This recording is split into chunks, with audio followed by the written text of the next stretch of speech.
Alright guys, it's about to be a hot day for my desert garden. It's about to be a 107-degree hot day for my desert garden. So let's take a tour before I start sweating.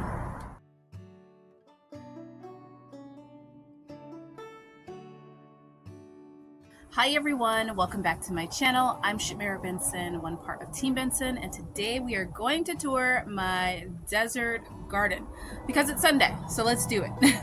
Now it is going to be 107 degrees today, which is hot. So once I get done with this tour, I will make sure that everything that needs shade cloth is gonna have some shade cloth because it's gonna have to pull through this hot day.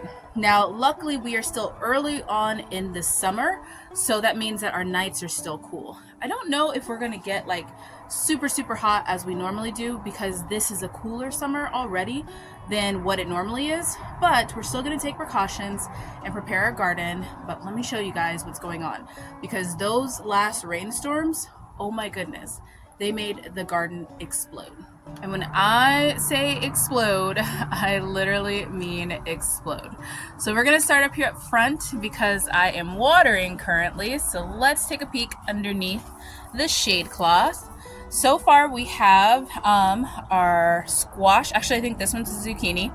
It's getting a lot bigger. I wish it was a lot bigger than what it already was and already producing, but we will just let it continue to grow. I started this one from seed, and in a shadier spot that was surrounded by collard greens. It took forever. But we also have some celery back there. We have another big celery here, which I'm probably gonna be harvesting soon because I need to make sure I get these celery leaves before they get any bug damage or before they start attracting insects. And that will start coming soon with these 107-degree days. Also, look at this, guys. We have black eyed peas. This is really cool. Now, these are going to be dried on the plants, so I'm just going to let these things produce as much as they can. Now, over here in our Vego garden bed, this one's our cascading one. I'm going to lift up the shade cloth there, and nothing really is in the top. We just have a kale, or I think that's like a collard or something. I'm not sure what that is. It was a mystery plant that is attracting a lot of white flies because it shouldn't be growing right now. But not a lot going on. But we have our rosemary still doing well. We have our parsley that's okay. We have some garlic chives, and then we also have our sage. Everything else has died back in here. So what I'm going to do is kind of pull everything that needs to be pulled that won't come back. And then I'm going to add some more soil in here too.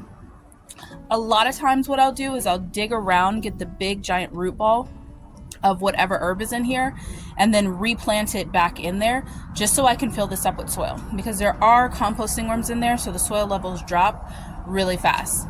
Now we did lose our mint again, but as we know, it'll come back, so we're not too worried about it. Now guys, I have been really impressed by Vego garden beds this entire couple of years that I have been using them, just because they are sturdy beds and they don't burn my plants. I thought that having my garden reach temperatures as high as 118 was going to make my plants burn being in a metal bed, but whatever cooling system that they use on these, like the type of metal, it does a really good job at making sure that everything's contained, even the worms don't die, and all the plants are happy. So if you guys want to check them out, I'll put a link down below. I do have a promo code for you guys, so you get a discount. Now moving on down this bed, now this one is one of my wooden beds. I have been trying to grow corn, so I made this bed taller by another 2 inches, 2 by 4, so another 4 inches. I had to say it out loud, guys. And we got corn this time. Now, do we have actual corn? I can feel it in there. I could feel some of it, like little kernels, but some of them I don't know about, guys. It'll be one kernel in there. I think I'm supposed to detassel this, so you guys let me know if that's what I'm supposed to do. I was attempting to grow a form of a Three Sisters, so we do have some more black eyed peas right below here, which are doing good. Even the little ones are starting to put off some black eyed peas, as you can see over there. This one's doing a lot better because it's not underneath the corn as much, so it got a lot more sun. Now we do have some Kentucky Wonder Beans, this is what I was talking about somewhat, Three Sisters. I was expecting this corn to get a lot taller to be able to cover more of these green beans. It did not. So the green beans are not really producing, but that's okay. We're still gonna keep them. And then we also have some rosemary right here. Now guys, it really was a solid goal of mine to have a good green bean season. I haven't had a good green bean season in a while. And I thought since the temperatures were going to be kind of mild in the spring, that, well, I was hoping that they would be warmer in the spring so then I could plant my green beans, and that's not the case. So the green beans got a really late start. It took forever for them to pop up out of the ground. So they grew, like they're growing really, really well, but they're not producing as much, and that is because of the heat. Okay, so now we have the middle part of my garden, which is a lot of my pots. This whole middle part is pretty much, well, it is all pots. Now up front we have some potatoes. We have potatoes here, here, here, and here, which are doing really, really good. They're Yukon Gold potatoes. This one might have a russet somewhere in there, but they're doing really, really good. After the last rainstorm, all my sweet peppers got tore up, guys. Like the rain was hitting it so hard off of the roof that it really just tore up the plants. But as you can see, they're still green, they're still alive, so our fingers are crossed that they're doing good. Sorry, my neighbor's dog does not want me to film a video. Now right below it we have some onions. Actually, we only have like one onion left. I have been picking the onions as I need them, which is really nice. Now, most people have said, your onions have flopped over, which means you should be pulling them. And yes, I'm pulling them as I need them. I know that they're flopped over and they're not gonna grow anymore, but it's been a lot easier just having the onions here and available when I get ready to pull them for dinner, versus having a bunch of onions drying in my house, which I don't really have space for. So we have some tower basil here. We have some Mexican oregano here. Over here we have our lavender, some basil. This is Genovese basil. We have a Black Beauty eggplant, a dead tomato. Up here we have some chocolate mint. My julep mint was trying to grow back, but then it fell to the sun, and that's okay. And then we have a Big Nisi, which is our Ichabod eggplant. We have some lemon balm right here, and then we also have some oregano right here in between the potatoes. Now back behind here in our green stalks, we have onions at the top. I planted some sets. I planted them a little bit late, so we are going to see how it goes. As you can see, some of the onions have already start coming through. This side's doing better than the other side, but that's because this side gets more shade.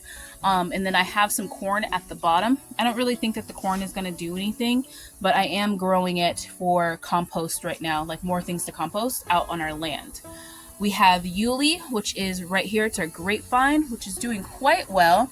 This one I'm really excited about being able to put out on the land because I want some grapes. And then we have our dwarf Mexican lime tree, which needs a bit of a trim. All of these big things like this need to be trimmed, so I'm probably gonna get out here with my little baby saw and trim those. And then look at this beast, guys. This is our mulberry tree, which is absolutely ridiculous. This one 100% needs to go out on our land right now. And then we also have our curry tree, which is trying to throw off some seeds. This is another one that needs to go on our land. Now guys, I get all the time, especially with this one, and it comes to my curry tree, people say, those don't need to be in pots, those need to be in the ground. And yes, I 100% agree with you that these big mammoth plants need to be in the ground. But the thing is that I always knew I wanted land. I didn't know when, where, how, or any of those details, but I did know that I wanted land. And I knew that I wanted to be able to have trees that were established that I could just plant right into the land. So I started trees. We don't pick from our trees for the first 3 years because we try to observe that mitzvah. So I wanted at least like 3-year-old trees. Now, it took us longer to find the land, so these are, I think this one is 4 years old. My curry might be 3 or 4, and my one back over there, my lime, is about 5 years old. And that's okay. They're going to be ready to go into the land. They're going to be a lot happier. They'll produce a lot more fruit because they'll have a lot more space to spread their roots. But the important thing is that I put together a plan of what I wanted and I stuck to it. And therefore, now I have trees that are going to be producing out on our homestead. So now let's take a little visit out here to this jungle because I have lots of vining things, which I love vining things during the summer. It makes for a beautiful garden. Now over here we have some spearmint, which definitely needs to get a trim. This thing grew like crazy during the rain and when the heat kind of came. We have some stevia over there, which also needs a trim. We have our black beauty eggplant, another one right there. Over here has been our onion bed that I have been pulling from a lot lately. We have some that are still growing, like these ones right here. Those ones are still doing good. And then some of them are ready, like these ones, which I will be pulling once I need them. So we have onions in here. We have some more little celery. This one is doing the worst for our green beans. That one is another Kentucky Wonder. And then over here, we also have an indigo, which is absolutely beautiful. Don't know if I showed you guys the lavender right here. Now the indigo is supposed to grow flowers. I don't think that's probably really close up. That I can use to make dyes, like a blue dye. So I'm excited to try that. This is another one that I'm going to be putting out on our land because it should get pretty big. We have some snapdragons right here. Look at already. All of these serrano peppers, guys. My serrano peppers, you're getting a little bit of heat skull. This is not blossom end rot. This is just sunburn. So I do need to get out here and give this thing a big harvest. I added some shade cloth, but as you can see, the serrano is growing up here on this arch. Just for reference, I'm 5'5" and a half, 5'6", and this serrano is right here. That's crazy. You guys want to see what's even crazier? This poblano pepper that's almost taller than me. That's right. This poblano pepper is crazy huge. It's not producing right now. I took off all the fruits, so it is just growing nice and big. And as you can see, the carpenter bees are loving this thing. They're getting all types of little leaves for their little homes, which is fine. And it is starting to flower again, but I don't think it's going to produce right now just because it's going to be hot for the next couple of days. Okay, my neighbor finally turned off his car, so we're going to continue this tour to the back. So moving on along, look at this jalapeno. Guys, these are 2 jalapeno plants and they are insane. Like, just covered. Have you guys seen this many jalapenos grown in a small space garden? This poor plant really needs a picking because it's heavy. It's heavy with fruit, which it would be so much taller right now if it didn't have all of this on it. So I need to go ahead and give this a really good harvest and maybe even start thinking about getting ready to prune them. Same thing with my serranos. As you can see, there's serranos kind of everywhere. Now down below here we have some purple cabbage that just didn't want to go away, so we're letting it. And then we also have a parsley underneath here which we need to grab as well. But our most impressive thing is our Armenian cucumber, which is finally growing. Look at how fast it has taken off now that these hot temperatures have come in. And look at this, guys. We have some Armenian cucumbers. We actually have a ton of them kind of everywhere in here. So looks like it's going to be a good harvest. Now, if you guys are a desert gardener and you are not growing an Armenian cucumber, which actually is a melon, you are crazy. Because this thing will grow, and not only grow, but produce in like 118 degrees easily. Like, doesn't even phase it. You just have to water it and it's completely fine. It can even go like a day without water and still be completely fine. And it produces these huge melons that actually taste like cucumbers. And you can use them, you can pickle them, you can eat them, you can make a salad with them, you could do a lot of different things with them, but it produces a lot of food. So if you're not growing one, you're crazy. I'm growing an Armenian white. There's also an Armenian stripe. Now, my next finding beauty is going to be my Malabar spinach. Look at how beautiful this is. Now these leaves are a lot like okra, where they have like a like the sliminess, like a mucilage. It's not as slimy as okra, but still you can just saute it and that takes the sliminess out of it. And you can also use these berries, like the seeds, to make a purple dye. And yes, it is another one that loves the sun. It grows better with the sun. It actually reaches up for it. So if you want food, this one is a heavy producer. Back here, we also have our Chinese red lung noodle beans. As you can see, it's already starting to produce. And this one, another one, reaches up towards the sky, loves the heat, and it'll do well for pretty far into the summer. So if you're looking for green beans that you want to grow, that you can't grow because it's too hot, Chinese red lung noodle beans are like a green bean substitute. We have our holy basil right here. And then look at that beautiful flower. That is our okra. And we have probably some okra coming in. Yep, we have more okra coming in. This one has been producing pretty well. And I have made an okra stew already. Down below we have some onions. We also have some onions hiding over there underneath another really huge Kentucky Wonder green bean that is not really producing.